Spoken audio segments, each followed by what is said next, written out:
Opinion Tamil பார்வையாளர் அனைவருக்கும் வணக்கம். நான் உங்கள் யாசேர். டாஸ்மாக்ல 1000 கோடி ஊழல் நடந்திருக்கு அப்படின்னு சொல்லி சென்னை தரமணியில் இருக்கக்கூடிய டாஸ்மாகுடைய தலைமை அலுவலகத்தை முற்றுகையிட போறோம் அப்படின்னு சொல்லி பிஜேபியுடைய தலைவர்கள், குறிப்பா அண்ணாமலை, தமிழிசை, வானதி, எச்ராஜா உள்ளிட்டவர்கள் அனைவருமே கைது செய்யப்பட்டிருக்கிறாங்க.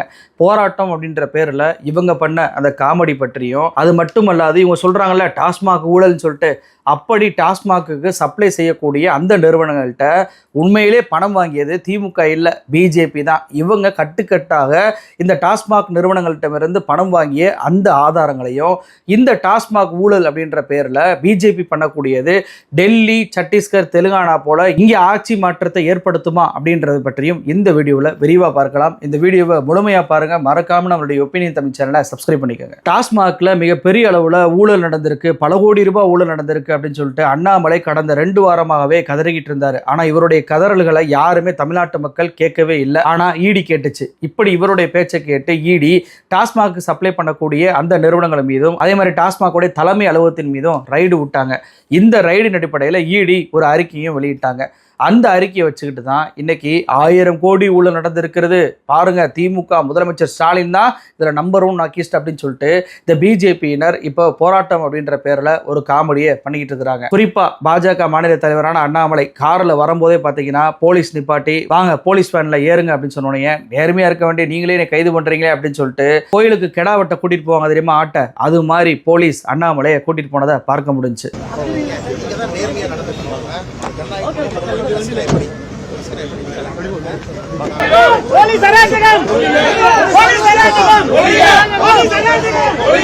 சரி, அண்ணாமலை தான் இப்படி இருக்காருன்னு பார்த்தா, முன்னாள் பிஜேபியுடைய தலைவர் 2 மாநிலத்துக்கு ஆளுநராக இருந்த தமிழிசை போலீஸ் தன்னை கைது பண்ணதான் வீட்டுக்கு வந்திருக்குது அப்படின்றது தெரியாமலேயே, பாருங்க போலீஸ் எனக்கு பாதுகாப்பு கொடுக்க வந்திருக்கிறாங்க, நாட்டில் எவ்வளோ பேருக்கு பாதுகாப்பு இருக்கு, அங்கே போய் கொடுங்க, ஏன்னா எனக்காக பாதுகாப்பு கொடுக்க வந்திருக்கீங்க அப்படின்னு சொல்லிட்டு நான் போய் அவங்கள்ட்ட சொல்ல போறேன் அப்படின்னு சொல்லிட்டு வேடிக்கையா பேசுறாங்க.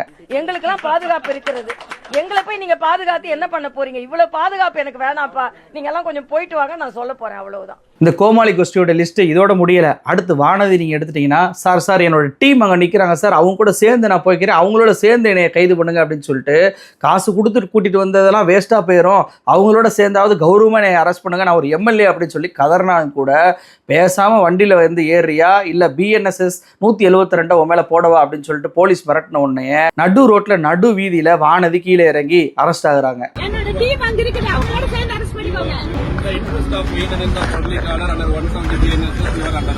இதை விட ஒரு கொடுமை என்னன்னா, எச்ராஜா அவர் அரெஸ்ட் பண்றதுக்கு ஒரு போலீஸ் வேனை தான் கொண்டு வந்திருக்கிறாங்க.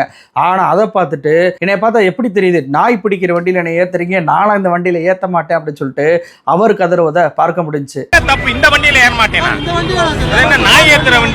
எனக்கு வேற வண்டி கொடுத்தாதான் ஏறுவேன் அப்படின்னு சொல்லிட்டு அடம் பிடிச்சதுனால கடைசியில உனக்கெல்லாம் தனியா வேன் கொடுத்தது எங்க தப்பு தான், வா பஸ்ல 10-11 ஏறுன்னு சொல்லிட்டு எச்ராஜாவை அள்ளி போட்டு போயிட்டாங்க இந்த போலீஸ். ஆனா இந்த கைது என்பது வழக்கமான அரசியல் கட்சியினர் அனுமதி வாங்காம போராடுறாங்க தெரியுமா, அவங்கள கைது பண்ற மாதிரி இல்ல.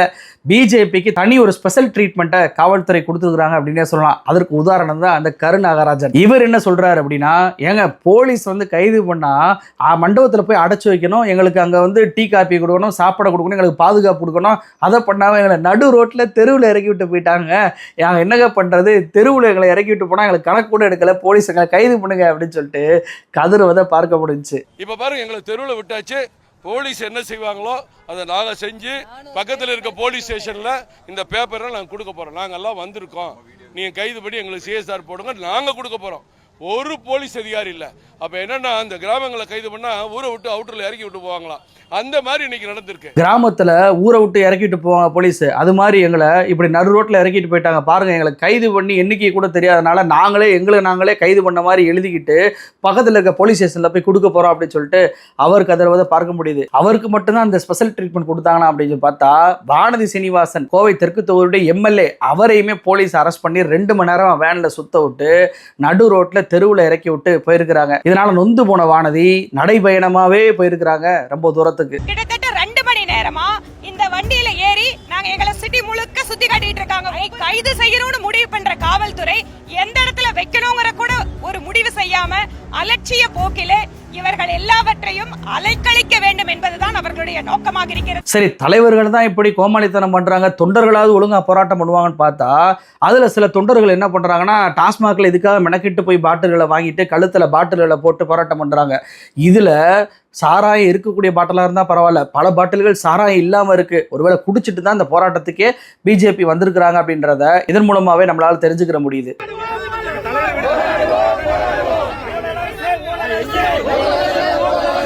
போன முறை குஷ்புவுக்கு எப்படி ஆட்டு மந்தையில் அடைச்சு ஆடுகளை உள்ள அனுப்பி விட்டாங்களோ அதே மாதிரி இன்னைக்கு பிஜேபியை கைது பண்ணி நடுத்தெருவில் இறக்கிட்டு போயிருக்கிறாங்க இந்த போலீஸ். ஒரு போராட்டத்தை கூட ஒழுங்கா பண்ண முடியாம காமெடி பண்ணிட்டு இருக்கிறாங்க இந்த பாஜக வேண்டாம். சரி, இது இவங்க பண்ண கோமாளித்தனம். இப்ப முக்கியமான மெயினான மேட்டருக்கு வரலாம். அண்ணாமலை கைது செய்வதற்கு முன்னாடி என்ன சொல்றாரு அப்படின்னா, நான் பேசினா டாஸ்மாக் ஊழல் விஷயம் மிகப்பெரிய அளவில் வெளியே வந்துடும், அதனாலதான் நான் பேசக்கூடாதுன்னு சொல்லி என்னை கைது பண்ணிட்டாங்க.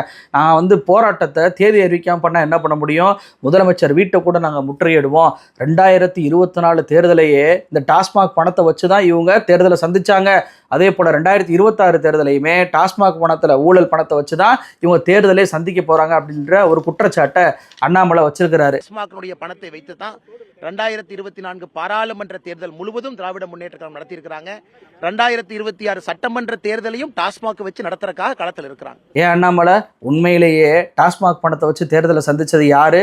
திமுகவா? பிஜேபி தான் இந்த சாராய நிறுவனங்கள் எல்லாத்திட்டையுமே பணம் வாங்கி தேர்தலை சந்திச்சுக்கிறாங்க. குறிப்பா இன்னைக்கு இடி ரைடு விட்டதா சொல்றாங்கல்ல, ஒரு நிறுவனத்தை பட்டியல் போடுறாங்க இடி. யார் யாரெல்லாம்? SNJ நிறுவனம், கால்ஸ் அப்படின்ற நிறுவனம், அக்கார்டு அப்படின்ற நிறுவனம், SAIFL நிறுவனம், சிவா டிஸ்டிலரி அப்படின்ற நிறுவனம், இப்படி ஒரு நிறுவனங்களை பட்டியலை போட்டு இந்த நிறுவனங்கள் தான் முறைகேட்டில் ஈடுபட்டிருக்கு அப்படின்னு சொல்லிட்டு இடி ஒரு பட்டியலை போட்டிருக்கிறாங்கல்ல. இந்த நிறுவனங்கள்கிட்ட பிஜேபி பணம் வாங்கியிருக்கிறாங்க. அந்த ஆதாரத்தை நான் காட்டுறேன் பாருங்க. ஃபர்ஸ்ட் இந்த SNJ நிறுவனம். இந்த SNJ நிறுவனத்தை 2019ஆம் ஆண்டு ஐடி ரைடு என்பது விடப்படுது. இப்படி ஐடி ரைடு விட்ட உடனே பார்த்தீங்க அப்படின்னா 1.05 கோடி ரூபாயை பிஜேபிக்கு டொனேஷனாக இந்த SNJ நிறுவனம் கொடுக்குறாங்க. அது மட்டுமல்ல, 2021 தேர்தலுக்காக மட்டும் பிஜேபிக்கு 6 கோடி ரூபாயை இந்த நிறுவனம் பாண்டாக கொடுத்திருக்கு. அதே போல 2022லேருந்து 23ல 5 கோடி ரூபாயை பிஜேபிக்கு இந்த நிறுவனம் மட்டும் டொனேஷனாக கொடுத்திருக்கு. எந்த நிறுவனம்? இடி இன்னைக்கு ரைடு விட்டு டாஸ்மாக்ல 1000 கோடி ரூபாய் ஊழல் என்று சொல்லியிருக்கே, அந்த நிறுவனத்திடமிருந்து தமிழ்நாடு பிஜேபியும் தேசிய பிஜேபியும் தேர்தலுக்காக பணம் வாங்கியிருக்கிறாங்க. அதுவும் ஐடி ரைடு விட்டு மிரட்டி. இந்த நிறுவனம் மட்டுமல்ல, 2வது நிறுவனம் கால்ஸ். இந்த நிறுவனத்தின் மீதும் 2019ஆம் ஆண்டு ஐடி ரைடு என்பது விடப்படுது. கிட்டத்தட்ட 700 கோடி ரூபாய் அளவுக்கு இவங்க முறைகேடு பண்ணியிருக்கிறாங்க அப்படின்ற பேர்ல ஒரு குற்றச்சாட்டை வச்சாங்க. இந்த நிறுவனம் 2020ஆம் ஆண்டு பிஜேபிக்கு 5 கோடி ரூபாய் கொடுத்துருக்குறாங்க. அதே போல 2021-22ல 3 கோடி ரூபாயை பிஜேபிக்கு கொடுத்துருக்குறாங்க. வெறும் இந்த நிறுவனம் மட்டுமல்ல, இந்த நிறுவனத்துடைய சப் நிறுவனமான ரங்கநாயகி ஏஜென்சி புதுச்சேரியில் இருக்கு. இந்த நிறுவனம் 2021-22ல 2 முறை டிரான்சாக்ஷன் பண்ணி 2 கோடி ரூபாய் அனுப்பியிருக்கிறாங்க. 2022லேருந்து 23ல 2 லட்சம் ரூபாயை பிஜேபிக்கு டொனேஷனா கொடுத்துருக்குறாங்க. இதுல ஒரு கொடுமை என்ன தெரியுமா? நான் மேற் சொன்ன SNJ நிறுவனமோ கால்ஸ் நிறுவனமும் வேறு எந்த நிறுவனத்திற்குமே எலக்ட்ரோல் பாண்டு மூலமாகவோ டொனேஷனாவோ எந்த பணமும் கொடுக்கல. அதாவது டாஸ்மாக் ஊழல், 1000 கோடி ரூபாய் ஊழல் அப்படின்னு சொல்லக்கூடிய இந்த நிறுவனங்கள் ஆளும் கட்சியான திமுகவுக்கு கூட பணம் கொடுக்கல, முன்னாள் ஆளுங்கட்சியாக இருந்த அதிமுகவுக்கு கூட பணம் கொடுக்கல. ஆனால் தமிழ்நாடு பிஜேபிக்கும் தேசிய பிஜேபிக்கும் மட்டும்தான் இவங்க பணம் கொடுத்துருக்குறாங்க. அப்போ இந்த 1000 கோடி டாஸ்மாக் ஊழல்னு சொல்லக்கூடிய ஊழல்ல பிஜேபி வாங்கின பணமும் வருமா? இடி இதை ரைடு பண்ணி கேள்வி கேட்குமா? எப்படி கேள்வி கேட்கும்? இடி ரைடு விட்டு ஐடி ரைடு விட்டதுக்கு அப்புறம் தானே இந்த பணமே பிஜேபிக்கு போயிருக்கு. அப்போ இடி ஐடி ரைடு மூலமாக பணம் பறிக்கக்கூடிய வேலையில இந்த பிஜேபி ஈடுபடுன்றது இதுல இருந்து தெரியுதா? எந்த அளவுக்கு அப்படின்னா, இந்த SNJ நிறுவனமோ கால்ஸ் நிறுவனத்தோ 2 நிறுவனத்துடைய அக்கௌண்ட்டை ஃப்ரீஸ் பண்ணிடுறாங்க. இவங்கெல்லாம் ஊழல் பண்ணியிருக்கிறாங்க, முறைகேடு பண்ணியிருக்கிறாங்க அப்படின்னு சொல்லிட்டு இவங்களுடைய அக்கௌண்ட் நம்பர்ஸ் எல்லாத்தையுமே ஐடி ஃப்ரீஸ் பண்ணியிருக்கிறாங்க. ஆனால் ஐடி ஃப்ரீஸ் பண்ண அடுத்த ஆண்டுகள்லேயே பல கோடி ரூபாயை பிஜேபிக்கு இவங்க ஃபண்டாக கொடுத்துருக்குறாங்க. அப்படின்னா எப்படி முடியும்? அதான் அவங்க அக்கௌண்ட்டு தான் ஃப்ரீஸ் ஆகிருக்கே. அப்போது உன் அக்கௌண்ட்டை ஃப்ரீஸ் பண்ணதை எடுத்து விடணும் அப்படின்னா எனக்கு நீ பணம் கொடுக்கணும் அப்படின்னு சொல்லிட்டு மிரட்டியிருக்காங்கன்றது இந்த பாயிண்ட் மூலமாக நம்மளால புரிஞ்சுக்கிற முடியுதா? இது மட்டும் இல்லை, பட்டியலில் இருக்கக்கூடிய அக்கார்டு அப்படின்ற நிறுவனம், இந்த நிறுவனம் திமுக எம்பியாக இருக்கக்கூடிய ஜெகத் ரட்சகனுடைய நிறுவனம். அக்டோபர் 2023ல் இந்த நிறுவனத்தின் மீதும் காஞ்சிபுரத்தில் இருக்கு, அந்த நிறுவனத்தின் மீதும் ஐடி ரைடு என்பது விடப்படுது. ஐடி ரைடு விட்டீங்கல்ல, என்ன நடவடிக்கை எடுத்தீங்க? ஒரு நடவடிக்கை எடுக்கவே இல்லையே. அப்பவே நீங்க ஐடி ரைடு விட்டீங்க. 2019 விட்டுருக்காங்க, 2023 விட்டுருக்காங்க. ஏதாவது ஒரு நடவடிக்கை எடுத்திருந்தா எடுத்திருந்தாங்க அப்படின்னா அப்பவே டாஸ்மாக் ஊழல் வெளியே வந்திருக்குமா இல்லையா?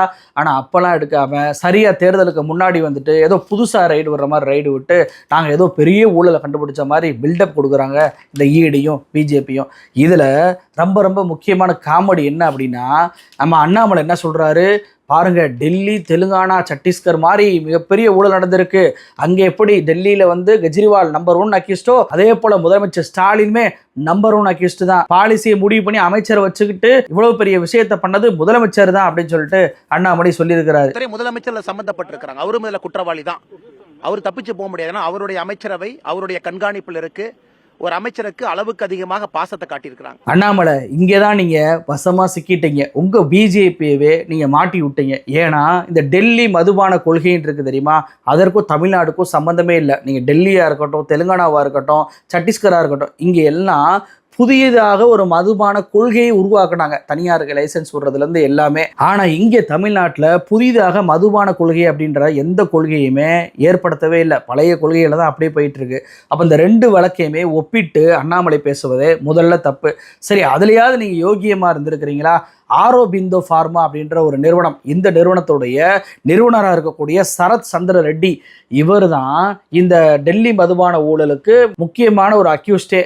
இவரை ஈடி கைது பண்றாங்க. இவருடைய நிறுவனம் 52 கோடி ரூபாய்க்கு எலக்ட்ரல் பாண்டு வாங்குறாங்க. இதுல 66% பிஜேபி கொடுத்துருக்காங்க, 29% டிஆர்எஸ் கட்சி கொடுத்துருக்காங்க, பேலன்ஸ் சந்திரபாபு நாயுடு கட்சி கொடுத்துருக்காங்க. இதுல 1% கூட இவர் சொல்றாரா டெல்லி முதல்வர் தான் நம்பர் 1 அக்யூஸ்ட்னு, அந்த கெஜ்ரிவாலுக்கு 1% பணம் கூட இந்த நிறுவனம் கொடுக்கவே இல்லை.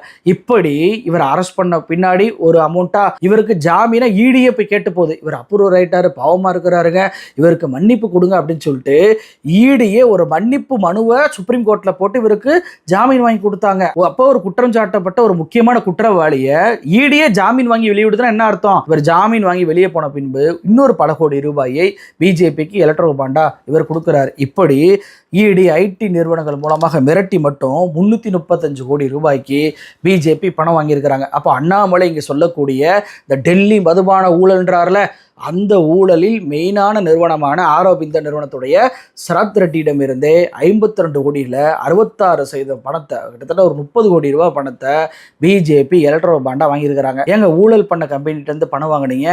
அண்ணாமலை இதற்கு பதில் இருக்கா? இது மட்டுமல்ல, அந்த மதுபான ஊழலையும் இங்க இருக்கக்கூடிய ஈடி ரைடையுமே கம்பேரே பண்ண முடியாது. ஏன்னா ஈடி அறிக்கையை நான் காட்டுறேன் பாருங்க. இதுல ஈடி என்ன குற்றச்சாட்டு வச்சிருக்கிறாங்கன்னு சொல்லி பாருங்களேன். எம்ஆர்பியை விட அதிக விலைக்கு டாஸ்மாகில் விற்றுருக்குறாங்க. இது ஒன்றா. நம்பர் 2, அஃபீஷியல் டாஸ்மாகுடைய அஃபீஷியலுக்கு எல்லாருக்குமே ஆர்டர் கொடுப்பதற்காக நிறுவனங்கள் சம ஆஃபர்ஸை கொடுத்துருக்குறாங்க. இது 2வது குற்றச்சாட்டா. 3வது குற்றச்சாட்டு, ரீட்டைல் டாஸ்மாக் ஷாப்பில் இருந்து இந்த சீனியர் அஃபீஷியல் அதிகாரிகளுக்கெல்லாம் பணம் வந்திருக்கு, டிரான்ஸ்ஃபர், அதே போல் போஸ்டிங்க்கு, இதுக்கெல்லாம் வந்து பணம் வாங்கியிருக்கிறாங்க அஃபீஷியல்ஸ் அப்படின்றது தான் இந்த குற்றச்சாட்டு. அதாவது டெல்லி மதுபான கொள்கை அப்படின்றது என்ன அப்படின்னா, அரசே ஒரு பாலிசியை ஏற்படுத்தி அதன் மூலமாக பல்வேறு நபர்களுக்கு லைசன்ஸ் கொடுத்ததுனால அரசுக்கு நேரடியாக பயன் என்பது போச்சு. அதுதான் டெல்லி மதுபான கொள்கை. ஆனால் இங்கே அரசு நேரடியாக எந்த கொள்கையும் ஏற்படுத்தலை. மாறாக அதிகாரிகளும் ஊழியர்களும் 10 ரூபாயோ 20 ரூபாயோ எக்ஸ்ட்ரா வச்சு வித்துருக்குறாங்க, அல்லது அதன் மூலியமாக லஞ்சம் வாங்கியிருக்கிறாங்க, போஸ்டிங்க்கு பணம் வாங்கியிருக்கிறாங்க. இதற்கும் அரசுக்கும் சம்பந்தமே படுத்த முடியாது. இது பிஎம்எல்ஏ கீழே வராது. கோர்ட்டுக்கு போனாங்க அப்படின்னா, எப்படி சத்தீஸ்கரில் இதெல்லாம் பிஎம்எல்ஏ கீழே வராது, எப்படி நீங்கள் கேஸ் போட்டீங்க அப்படின்னு சொல்லிட்டு இடி போட்ட எஃப்ஐஆரை ரத்து பண்ணி விட்டு புடரில் அடித்து விரட்டிட்டாங்களோ, அதே மாதிரி தான் தமிழ்நாட்டில் இடி மறுபடியும் கோர்ட்டுக்கு போச்சு அப்படின்னா புடரில் அடி வாங்குறது உறுதி. ஏற்கனவே செந்தில் பாலாஜிட்டு அடி வாங்கினது பத்தாம இப்போ டாஸ்மாக் அப்படின்ற பேர்ல தமிழ்நாடு அரசு கிட்ட மறுபடியும் அடி வாங்க போகுது இந்த ஈடி. என்ன ஈடி அதிகாரிகளே, உங்க மதுரை அலுவலகத்துல ரைடு விட்டதெல்லாம் மறந்துட்டீங்களா? அப்போ ஊழல் அப்படின்னு சொல்லி நடந்ததற்கு எந்த ஒரு ஆதாரமுமே இல்லை. லஞ்ச புகார்களை எல்லாம் ஊழல் அப்படின்னு சொல்லி எடுத்துக்கிட்டு அதை பிஎம்எல்ஏ கீழே கொண்டு வரவே முடியாதுன்னு தெரிஞ்சுக்கிட்டே ஈடி இப்படி பண்ணுவதற்கான மெயினான காரணம் என்ன தெரியுமா? இப்படிதான் 2024 ஒடிசா தேர்தலுக்கு முன்னாடி, ஒரு வருஷத்துக்கு முன்னாடி 2023 ஒரு ரைடு விட்டாங்க. தெலுங்கானால அப்படிதான் பண்ணாங்க, டெல்லியில இப்படிதான் பண்ணாங்க, சத்தீஸ்கர்ல இப்படிதான் பண்ணாங்க. அங்க ஈடி ரைடு விட்டதன் மூலமாக அந்த அரசே ஒரு ஊழல் அரசு அப்படின்னு சொல்லி காட்டி அதன் மூலமாக அங்க பிஜேபியோ அல்லது அங்க இருக்கக்கூடிய ஆட்சியோ கவிழ்த்தாங்க இந்த பாஜக. ஆனா தமிழ்நாட்டில் அது எடுபடுமா? ஏன்னா அந்த மாநிலங்கள் எல்லாத்துலயுமே ஈடி அடி வாங்கல. ஆனா இந்த மாநிலத்தில் ஈடிக்கு ஆல்ரெடி செந்தில் பாலாஜி வழக்கிலேயே ஒரு முத்திரை குத்தியாச்சு. ஏன்னா அவர் செந்தில் பாலாஜி 1.5 வருஷமா கைது பண்ணி சிறையில வச்சும் கூட ஒரு ட்ரையலை கூட நடத்தாத ஒரு அமைப்பு தான் இந்த ஈடி. பென்ட்ரைவ்ல மாத்திருக்கியா இல்லையா, பென்ட்ரைவ்ல நீ சொன்ன ஃபைலே காணாமே காட்டு அப்படின்னு சொல்லிட்டு பல மாதங்களாக உச்சநீதிமன்ற நீதிபதிகள் கேட்டும் கூட அந்த ஃபைலை காட்ட முடியாத ஒரு அமைப்பு தான் இந்த இடி. வெறும் அரசியல் டூலுக்காக மட்டுமே பயன்படுத்தப்பட்டு தமிழ்நாட்டில் அடி வாங்கின பிறகுதான் உச்சநீதிமன்றம் சரி, மும்பை நீதிமன்றம் சரி, இந்த ஈடியை பந்தாடுனது மட்டும் இல்லாமல் அவனுக்கு 1 லட்ச ரூபா ஃபைனு, சட்டத்தை ஒழுங்காக ஃபாலோ பண்ண மாட்டியா அப்படின்னு சொல்லிட்டு ஃபைன் போட்ட கதையெல்லாம் அந்த பின்னாடி தான் நடந்துச்சு. இதற்கெல்லாம் மூல காரணம் யாரு? தமிழ்நாடு. தமிழ்நாடு மேலே கை வச்சா என்ன நடக்கும் அப்படின்றதுக்கு ஈடிக்கு ஏற்கனவே சான்று இருக்கு. இப்போ மறுபடியும் அண்ணாமலை பேச்சை கேட்டு, பிஜேபி பேச்சை கேட்டு நீங்கள் வந்தீங்க அப்படின்னா மறுபடியும் உங்களுக்கு பிரச்சனை தான் வரும் அப்படின்றது தான் இங்கே மக்களுடைய பார்வையாக இருக்குது. என்ன அண்ணாமலை, டாஸ்மாக் ஊழல் பற்றி பேசுகிறீங்களே, நீங்கள் எஸ்என்ஜே நிறுவனத்திடமிருந்தும் கால்ஸ் நிறுவனத்திடமிருந்தும் உங்களுடைய 2021 தமிழ்நாடு பிஜேபி பணம் வாங்கியிருக்கே, அப்போ நீங்கள் துணைத் தலைவர் தானே, இதுக்கு பதில் சொல்லுவீங்களா? அப்போ நீங்கள் நின்ற அந்த தொகுதியிலையுமே அந்த பணம் தான் செலவழிச்சாங்களா? அண்ணாமலை, முதல்ல இதற்கு விளக்கம் கொடுத்துட்டு அதுக்கப்புறம் நீங்கள் ஊழல் பற்றி பேசுங்க. நன்றி.